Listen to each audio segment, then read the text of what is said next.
get some elbow room there in the middle of the pack and secure a playoff spot. They definitely want to be the team or one of the teams that does make that cut. They could maybe ninja their way in there, but they're going to have to take down a top team no matter what happens. Yeah, I mean, taking a series off of Immortals, only TSM has done that. So that would put them a huge advantage over the other middle-of-the-pack teams. So far, though, Malzahar, that has been one of the champions that has resurfaced after the rework, and once everybody got used to the rework, has been very, very high pick ban percentage. Glad that he's not going to be on the table now, because I'd like to see some variety. Yeah, a lot of the newer mages actually getting banned away here. Mal's on one side for APX, Talia on the Immortals side there, despite both Keen and Pobelter having games on the champion. Rek'Sai, Ashe, the last two bans there for APX. And Immortals take away Nidalee, interestingly enough, a champion that Reignover himself has been playing a lot of recently. Yep, Reignover is going over most of the meta champions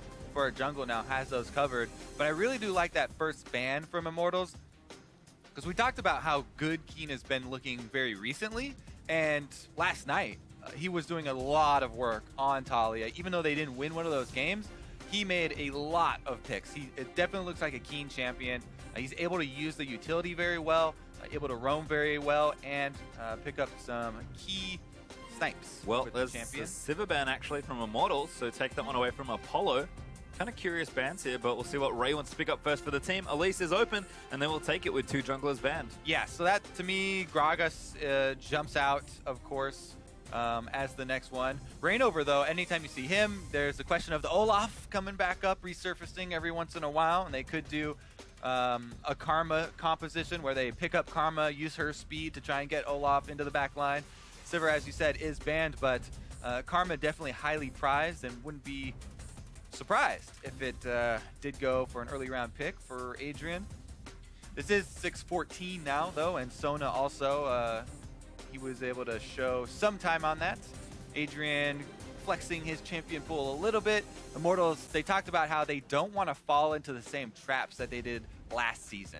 You know, they want to try more things during the regular season, get a little bit more variety in the compositions that they like to run, as well as the strategies that they're going to use in the LCS games on stage. And for the most part, they have been, as we do see Jin and Vladimir from Immortals. It has, I think, found a few more moments of weakness maybe for Immortals. They've definitely slipped more often than you'd expect from last season, just based on trying more things. But you have to think long-term for the team. They're looking to playoffs, they're looking to win, looking towards Worlds perhaps even now as well. So mixing it up's good here, because they've got such a comfortable lead in the season so far. Yeah, I mean, early rounding the Vladimir, though, to me, definitely signals, yeah, the Cassiopeia from Keen, because I was going to say, not only has Keen had a very strong Cassiopeia performance, it was 2 or 3 weeks ago, I really like it into Vladimir specifically.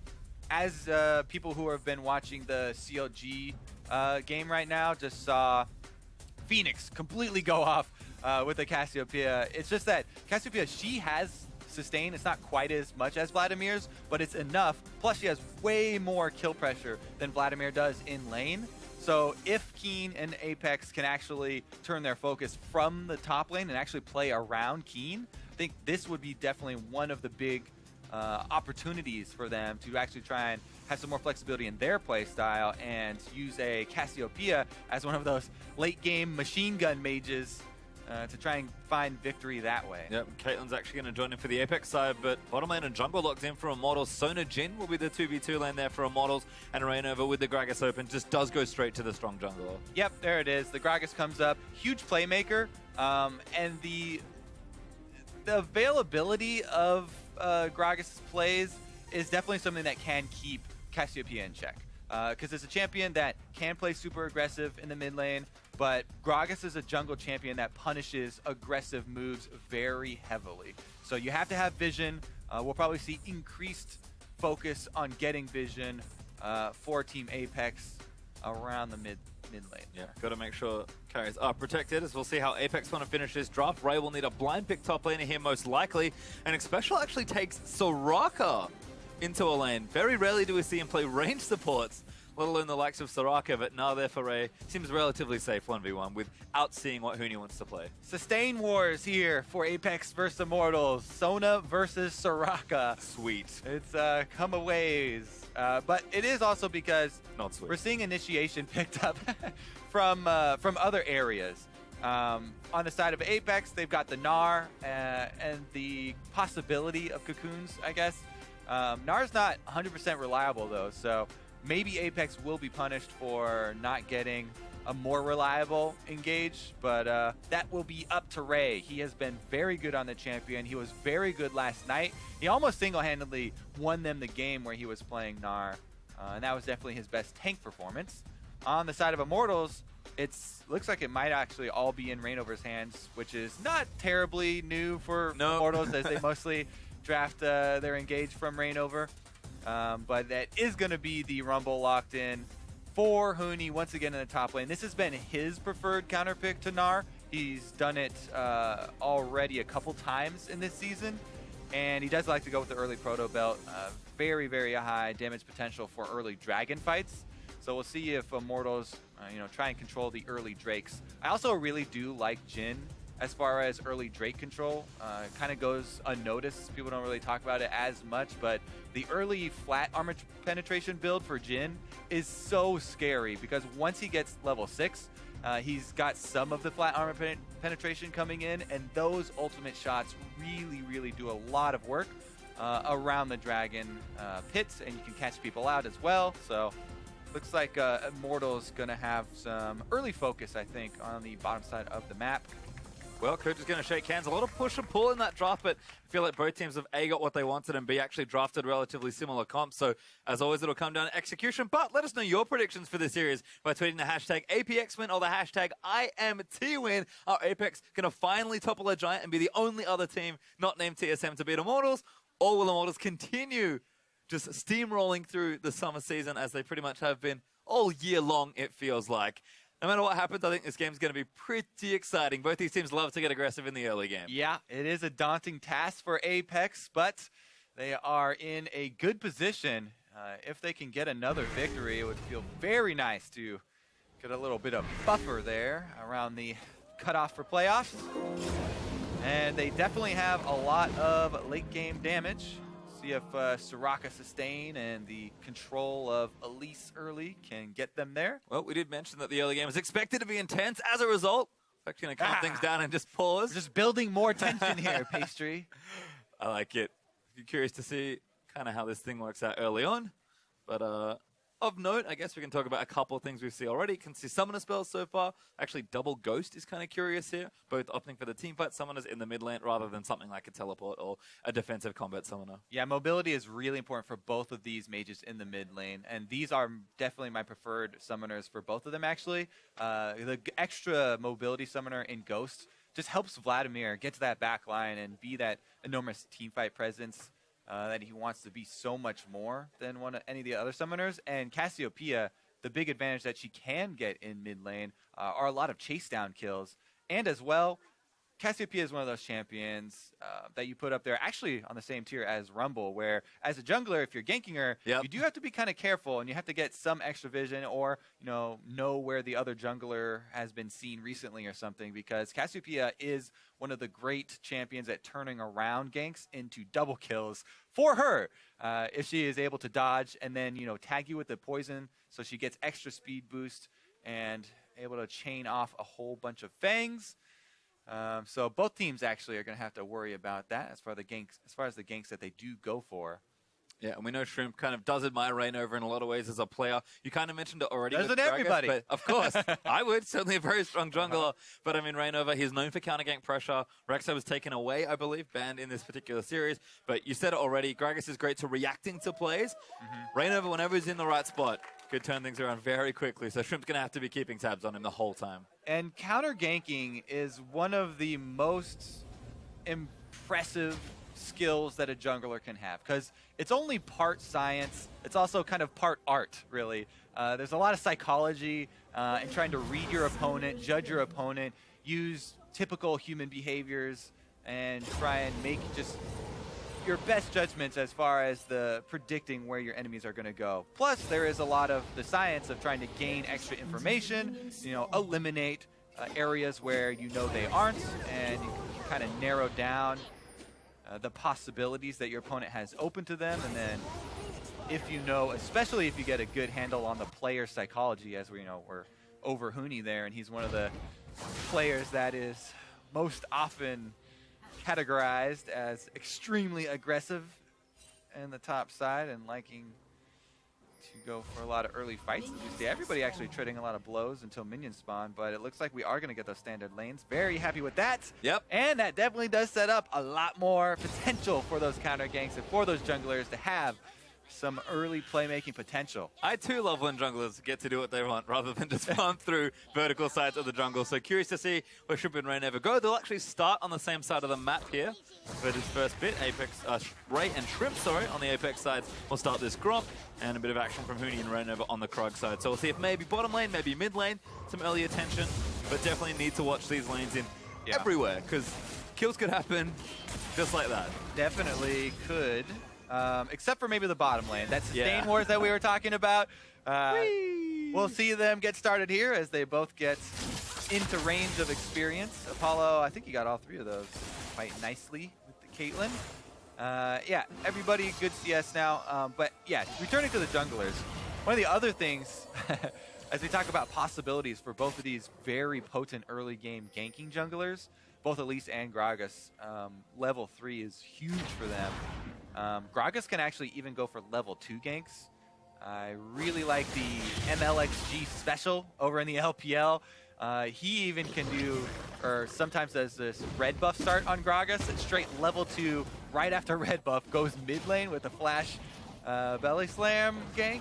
And it's a possibility, but Rainover, as you saw, started Krugs. So both of these junglers are just going to try and get their double buffs as quickly as possible. That does signal to me that they do probably want to fight early, because if you're just going to go hard farm, you pick up the small camps on the way, and basically you want an extra couple seconds of efficiency by clearing those out.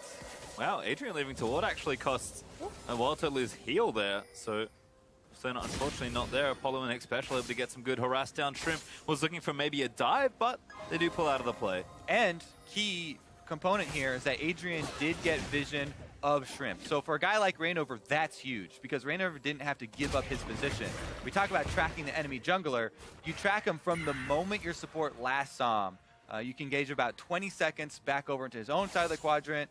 Since he saw him with both buffs, he knows that he went only 3 camps to grab those buffs because it was so early in the game. And now he's judging a little bit early on the Wolf camp here. Does have the ward down early though, and won't be punished for starting up the Wolf camp ahead of time. Apollo taking damage as well. Adrian able to get some nice poke in there with the Sona Q. Huni and Ray have been back and forth since level 1, but Huni right now has a bit of a CS lead. Ray should collect some of these and catch up relatively quickly, but Huni seems to have initiative right now. Yeah, this is the big change that people were talking about, the buffs to Rumble. One of the biggest of the buffs, this is a few patches ago, by the way, quite a long time actually, were that the extra... Oh, he got they're going in! Flash forward from Wild Turtle, but the exhaust is down. Damage back there from Apollo. X Special does live through it. The sustain wars are all out of mana. Adrian is dry now. Anyways, Huni, there goes a... Oh, Mr. Harpoon. Tragic. I think that might have been a kill for Huni, or at least a flash point, but I'll stay safe-ish for now. Regardless, this is going to attract junglers. Whenever junglers see 2 top laners that low, exchanging blows over and over, yep, Shrimp's the first one. He's in the area, so... And there's blood in the water here in the top lane as they're going after each other, trading. Delicious jungle bait here. Huni hasn't spotted him just yet. Shrimp, oh, good flash. Huni gets out from under the cocoon, and now Rainover's bottom side looking for someone. He wants X Special, but great silence might stop it. Adrian flashes forward to try and lock them down, but it's just not enough. So each jungler blows a flash on the gank. Oh, there's Cassiopeia, does land the poison for the extra speed. Chases off Pobelter. But I have to say, Pobelter's doing a pretty good job in this lane, sustaining and retaining control of the minion wave actually here, not letting Keen get that extra kill pressure. Does still have his potion as well, so Pobelter is actually feeling just fine. Once Vladimir gets to scale up and gets more points in the transfusion, and is going to start to work towards, I assume, a Spirit Visage, since there's a jungler that's AP as well. That would be quite a strong first item for him. He'll be able to just be an immovable object in the mid lane. Right now, though, soaks up some gank pressure as well. Yeah, Shrimp just hanging out, making sure Keen's going to push this wave out safely. Pobelter does ding 6 Keen there as well, but that'll take too many Twin Fangs to get the mana back, I think, so he will recall and probably look for that early tier. Pobelter, though, can just stay here if he wants to, but probably looks to base after shoving that wave back out. As Ray, Mega now on the top lane, looking for something. His level 6 flashes in, hits the ulti wall, not there, and Huni gonna ulti down, but it doesn't quite tag the Gnar. And they'll just trade some cooldowns, why not? That's one of those things where both top laners agree not to talk about what just happened. Junglers, though, coming up to the top side, and they do know that neither of the... Oh, now he shows, Shrimp turns around. Yeah, Huni was hiding in the bush, but once he comes out and shows... So Greedy is now overloaded. Silence is there. Shrimp gonna follow. Repel lands in. Huni's got nothing left, and Shrimp gonna take him down. Cocoon lands in, and there's first blood. Pretty aggressive there, staying for the extra shove, but it's a very tough situation to be in. You don't want to leave the wave there, and he really exposed himself a little bit there, trying to shove quickly. It's just that small window that he was able to be punished to. I mean, if Shrimp was a little bit further away, Huni was out of there. That was very... It was the least risky way that Huni could stick around to shove that wave, hide in the bush until the last possible second, then quickly get out there, try and melt all the minions and run away. It just happened that Shrimp had been hovering around, stayed on top side, since that's where he committed his early gank and blew the flash. So good job there by Shrimp. Able to get first blood for Apex. Does revisit, get himself a kill. So now Hex Drinker up for Ray. We've got the makings of a proto belt there for Huni. So Huni, his aggression, as per usual, will not be deterred despite taking a death. Keen also going to pick up the blue buff for himself as Shrimp continues working this top half of the map, making sure his solo laners are looking good. And bottom lane's actually looking just fine. Apollo farming up on the Caitlyn. Xpecial was able to heal him up nicely. I mean, we talked about sustain wars in the bottom lane. They're pretty much just trading farm. Shrimp and Rainover going to face take each other again, but Cocoon's going to land in. Rainover just shakes it off, though, not taking too much damage there. Little jungler love tap there. Gotta send a message. Exactly. They know they're both around mid, so this should probably be in action in mid. They're just kind of getting some extra vision now, jockeying for position at the moment. Rainover really just been farming. Shrimp's been the one kind of aggressively in the lanes as Kane's still trading. Going to take a lot of Twin Fangs to take out Pobelter, but he's got blue. He's probably got the sustain to try and overpower Vlad, but Pobelter is playing the lane nicely. Yeah, it is rough since Pobelter was able to CS really well in the early stages, and he's gotten to the cowl at least.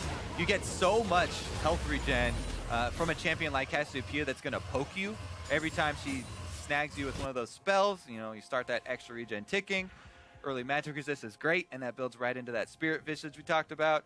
Meanwhile, down bottom, you know, you talk about the sustain wards, the early armor penetration build is the one that Turtle's going to go with, and it is already starting to show itself. So the vision wars that are around Drake right now are very important to me. Not only because of the possibility of Jhin ultimates and Rumble ultimates, but also it's an Infernal Drake, and we know how these teams love to fight over the Infernals. It's the big one. See if either team wants to make a move right now. 9 minutes in. Wouldn't be a bad time for a Dragon, but Shrimp and Rainover going to cross paths again. Rainover is going to spot the jungler. Going to try and take away the Scuttle Crab. Gets him instead. Wants Shrimp. Alley-oops him over the top, but not quite enough there as there's the lockdown in from Turtle. Good kill, Rainover. Why the vision wars are important to me. Ulti again. Xpecial needs one more. That bullet went awry. Whoops. And no dice there. Adrian going to take some damage back. Turtle is usually extremely accurate with long-range skill shots. We all remember the Jinx rocket steals on dragons and barons, and even his snipes with ash arrows. However, right there, he was leading a little bit. Thought that Xpecial would try and dodge that way. Uh-oh, Pobelter in the mid lane. Yeah, King wants an all-in, but he's not going to get it. Might still have enough damage. Her ulti's missed. Pobelter pulls, but it's in time to make sure he's safe, and Kane very barely missed that kill. That's that chase down potential there from the kill pressure of Cassiopeia. The only real weakness early on is the mana problems, right? That's the thing that constricts Cassiopeia. Let's take another look here, though, at those Visions Wars on the bottom side around the Drake. Rainover, he just saw Shrimp clear out that other ward, and he already had a second one placed here. Actually, it might have been Adrian's ward, but it was a great collapse by the bottom lane, as well as Rainover being patient, coming just out of the Fog of War with that Body Slam Flash, not hesitating, not trying to fit in an auto attack or anything, instant combo, and they earn the kill back. And despite that early gank in the top lane getting himself first blood, Shrimp does go down to Rainover, who's continuing to get a lead in the jungle CS as well. 20 CS up for Rainover is a nice lead early on. Huni's actually back, picked up his proto belt now as well. So we'll see if Rainover does want to pay more attention to that top lane, but he's bullying Ray a little bit. Ray's doing a good job keeping up in CS.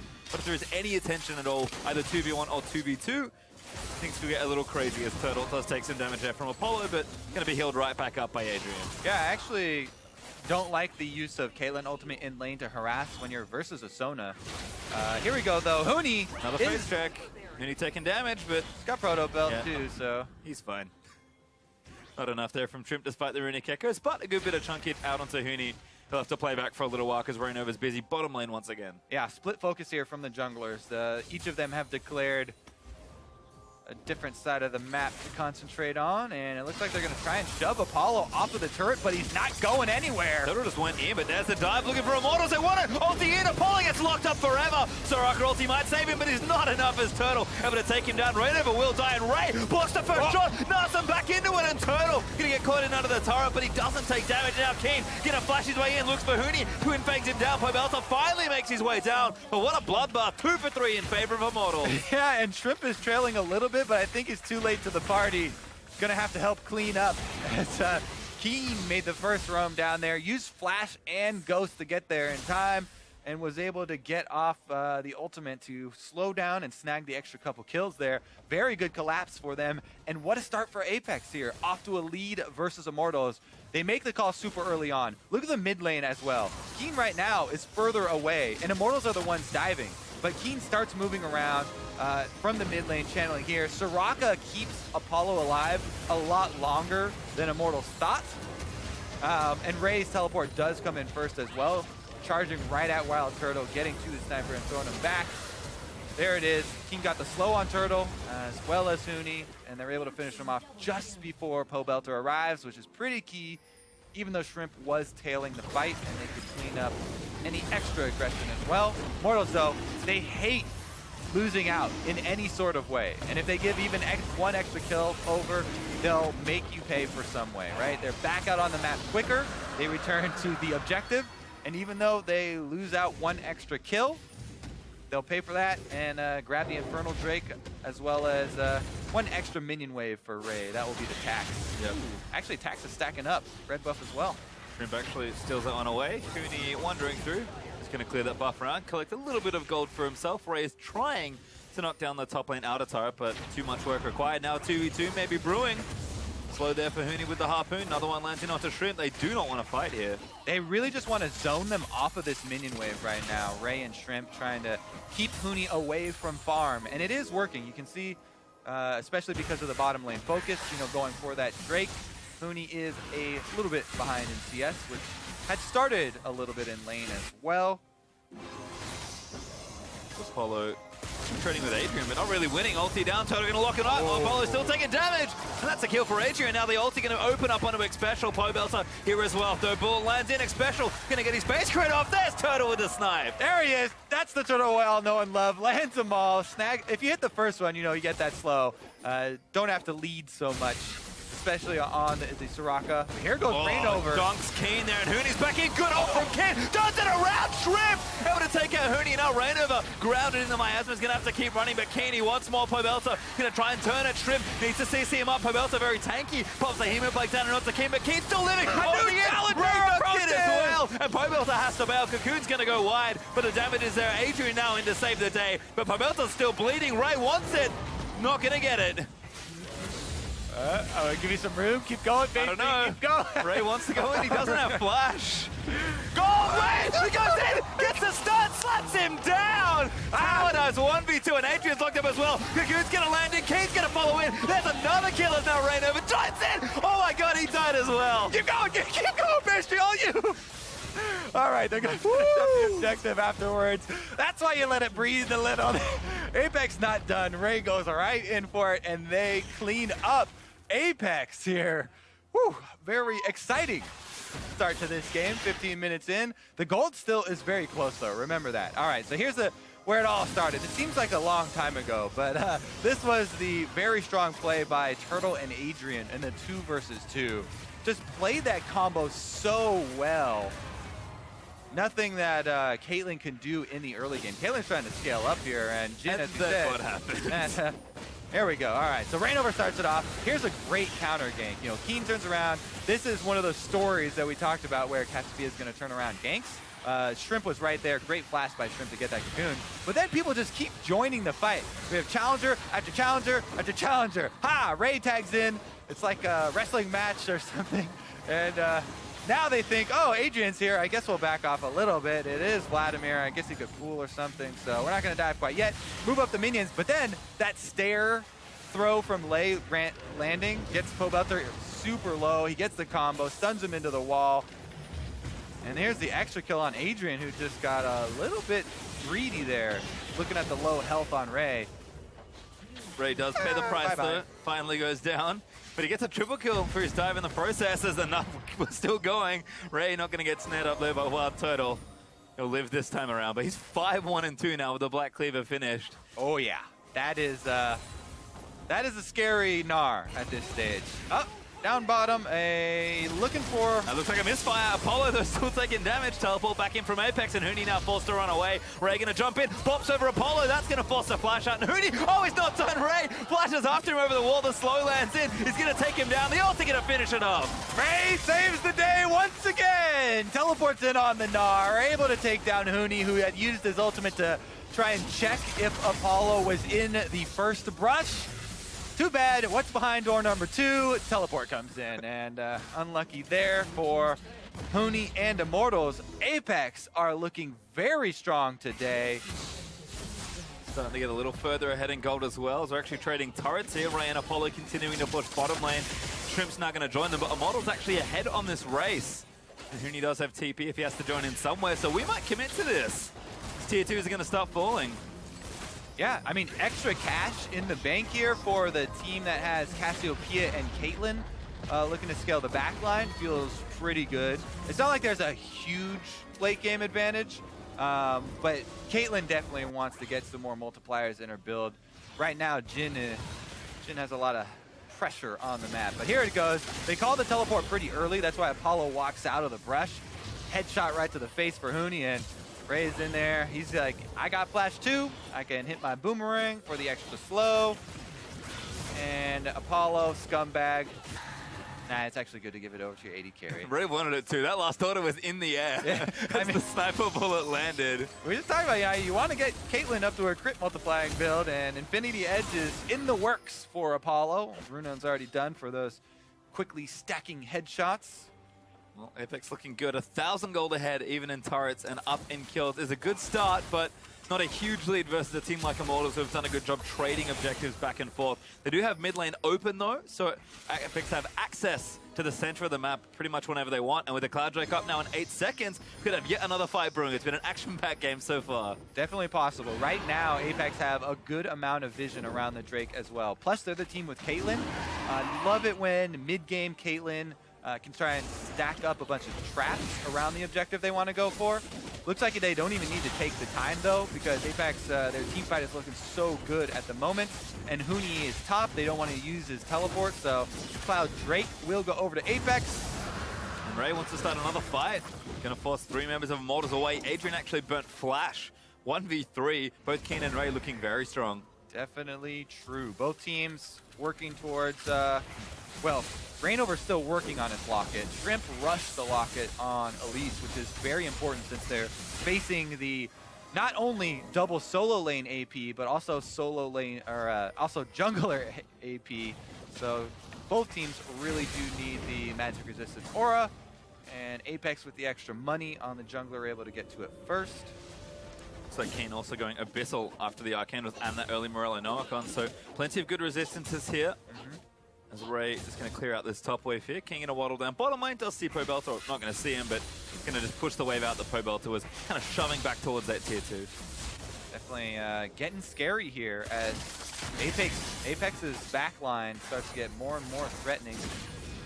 Keen just has to stay up. With Ray on the front line too, it's going to be hard for Immortals to actually get back there. So I think it is up to Reignover. We always talk about, yeah, he's the one with most of the initiation duties, bringing a lot of the CC to the table when they build most of their compositions. Now it is going to be a lot on his great ultimates, not just for initiation, but also to separate Apex and try and break up their battle lines. Then it's on Adrian to follow up with a crescendo. There is always that possibility of flash crescendo for proactive Sona move, but it's so much better as a follow-up than it is to have Sona very squishy on the front line trying to flash in there and create it for themselves. Turtle looks for the slow. For a pick, bullet's not going to land. Pobelter actually, that's a little too far forward. Keen going to shove him down to 30% health. Keen might even commit for it. Huni tries to split them with the equalizer, but Rainover gets nailed by another cocoon, and APX going to chase them out of their jungle. Yeah, they fight him off 4 versus 5 here, and Immortals limp away a little bit worse for wear as Ray's been split pushing in the bottom side. Ray has a 3-level lead over Huni on this Gnar. He is absolutely massive. Dyrus was talking about this on the analyst. That's how Gnar is one of those champions that can really take over a game because of how threatening it can be to the back line. And Jin is one of those AD carries without escapes of his own. Has to be very worried for himself. Oh, Ray going in for Huni here as well. Huni trying to proto-build out, but Ray going to keep slowing him down. Doesn't even need the Frozen Mallet. 1v2 as Ray never joins in. Ray flashes over, gets his kill, takes the blue up, and now it's Rainover. Misses the wallop just barely, but is he going to chase in for it? Looking hungry, now he's 1v3. Ults him in, Rainover locked down there as Jin's going to try and snare him up. Crescendo committed. Ray has also been exhausted, but he wants to keep fighting. Looks for it, the dust plate's there, and the shutdown comes in for Wild Turtle. But there's Baron starting for Apex. Ray is a monster. He's like, I'll take this, I'll take that, I'll take this. There's 4 people on him. Apex trying to burn down Baron as everyone from Immortals went to kill Ray, and it looks like they can get it. Can they escape afterwards, though? CO very good. Baron damage is enough. Pobelter going to try and run them out. Snare's good. Apex just need to keep covering. Hemo Plague already down. Adrian committed his ulti. Rainover looks for it, but they flash out. Keen with a great disengage ulti, but Apollo gets sniped on the back end. Keen's forced to flash out as Huni lays down the equalizer. Rainover back in, lands in the body slam. Is Xpecial trying to keep them alive. Keen, he's so low on mana, but I'm not sure they have the damage. Xpecial going to get chased down. Jin needs to land this up. Xpecial dies to Pobelter. Shrimp now going to look to die as well. The snipe not there as the repel's coming down, but Pobelter going to tank up the turret. There's the double for Vlad. Whoa, what a necessary chase for Immortals, as Apex are able to burn it down in time, but not make the complete escape. And man, Immortals had to burn everything to chase them down and not let this game completely snowball in Apex favor. Look at Ray here, absolutely destroying Huni, then turns around, hey, there's a blue buff over here that Rainover was just doing. Thank you, I'll take that as well. That actually might have made him a little bit overconfident, because then he chases Rainover. And this is a little bit of a mistake, but you can already see the pings. Pings immediately as Ray was going for that chase onto the Baron. So that was a calculated sort of 1v4 man mode for Ray, as Apex were planning on trying to trade that for the Baron. However, just a couple seconds either way there really breaks the game. In the end, Immortals do get the chase down, so the game's not broken wide open for Apex. However, there it is, Infinity Edge completed for Apollo. This is a Cassiopeia Caitlyn late game backline, which is going to be very difficult to get to. They do have a pretty good Rainover. Oh, he doesn't have the reach, but Turtle does. Manages to snipe down Cassio, and now Adrian goes in, tags Apollo with the crescendo, but they might turn it around. Xpecial trying to run and heal them away, and Ray cannot join right now. Good double bot there for Rainover. Turtle going off. Gets himself another release, comes down, and Shrimp is dead. Did I say difficult to get to? I meant super exposed in the mid lane, right in front of the turret. There's no Gnar there blocking things for them. So much backline access there from Immortals, as it's great ultimates from all members. Huni, Wild Turtle, Rainover, and Adrian all collaborate there on that engage in the mid lane and really punish Apex for having their squishy targets here right in front of the turret. Whew. Ray just trying to trade, but he's not even going to get that. Immortals claim the mid lane tier 2. Ray just playing back. Once the bot back in a mini form, now he's going to go in for the turret. Black Cleaver done, Frozen Mallet done. He's got the damage here, but Huni's joining in. Ray going to hop away. Yeah, it's a tough decision for Apex, because for me, you always think, okay, Ray is our fed player. We got to play around Ray, right? The Gnar in the front line, he's going to be the one soaking up the Jin bullets and the long-range initiation from Immortals. But there's the other school of thought where Ray's super fed. He can 1v1, he can 1v2 almost anybody. So we want to have him split pushing. In the end, it'd be much better for him to be on the front lines and group, it looks like, as far as the 5-on-5 siege from Apex, because they don't have much disengage. Nope, Shrimp getting blown up though as he popped back in. Infernal Drake did go over to Immortals. Turtle going to open up with the ultimate. Pobelter trying to turn them away. Huni chunking down Keen, pops the zonies and turns on the flame speed of Pobelter straight to the backline. Takes out Keen as he just jumps in. A Rainover is going to go take a get taken out. Oh, Shrimp able to get him. front. Special trying to kite away, but Pobelta's able to claim that one. Shrimp also can't get to Wild Turtle, but they do claim one on the back end. Adrian's finally going to fall. This is a mess. It is a bit scrappy here, and it is a 2-4. Oh, Ray wants in Still again. going. Slow down. Hooning going to turn things back in onto Shrimp. Apollo kiting around. Good little bull. Needs one more. Not been able to get tripped by Wild Turtle. That's going to force the flash out as Ray going to try and kite Pobelta back, but he's got too much healing. Pobelta flashes in. Turtle wants to use his crit bullet. Oh, they're running from it. He does get the W snipe. And now we'll end it, Pastry. All right, 4 kills to 3 as Apex go down there in that trade. They got the Drake as well, so Immortals definitely back in the driver's seat. I don't even know where we're starting. I don't think we saw the very beginning of this. So this is starting even earlier, and it was Immortals right back on the Infernal. So sneakily stacking up Infernals within all this chaos. Good zoning ult there from Huni and zoning Zonias. Look at that. He cut off 4 people and burned down one of the backline carries. Really good team fight there from him. But then Ray is a monster. He's actually tunneling on Adrian, which might not be the best position, but regardless, they do get Adrian, and Shrimp went to go try and chase down the back line. And he actually did. Does he have a Guardian Angel? I feel like he might have had to use the Guardian Angel proc to get back up, because I thought he was dead. Yeah, he does have a Guardian Angel, so he got right back up after the Guardian Angel. Then he baited in Huni. Then Apollo netting toward Wild Turtle. He wanted to get the last auto, but Turtle's not one of those guys that runs away from an 80 carry high noon duel. He just fires off the shot and is able to get the snipe as well. So Turtle cleans up 2 extra kills in the end, turning it in favor of Immortals. And man, Immortals have just kept on with the scrappy fights here and just kind of crawled their way out of that early deficit. And they're going to keep doing so as well. They're up 500 gold, looking to break parity on the turret. Shrimp actually tanks Wild Turtle ultimate pretty nicely there. As Immortal's going to have to try a little harder. Ray's split pushing without his teleport in the top lane though. He's still a monster. I mean, he definitely still has a lot of the cash, so Huni's going to try and defend. Huni does also have his Zonias active. Huni, you can't die here. The frozen mouth's going to proc in. Hyper's dead. Huni's going to go down. He's got the Zonies. He'll buy a little more time. But Ray just needs to time the wall. Oh, he mistimes it, but he ultis him anyway, and there's the kill. Doesn't matter if he uses that mistimes 1, because he's got 2 more right up. Oh, actually, they're on the chase. The other squad of Immortals there, they're all trying to recall, and the rest of Apex are chasing them, buying Ray time to kill this turret. If you see them scattering across the mini-map right now, all members trying to chase down and cut off Ray.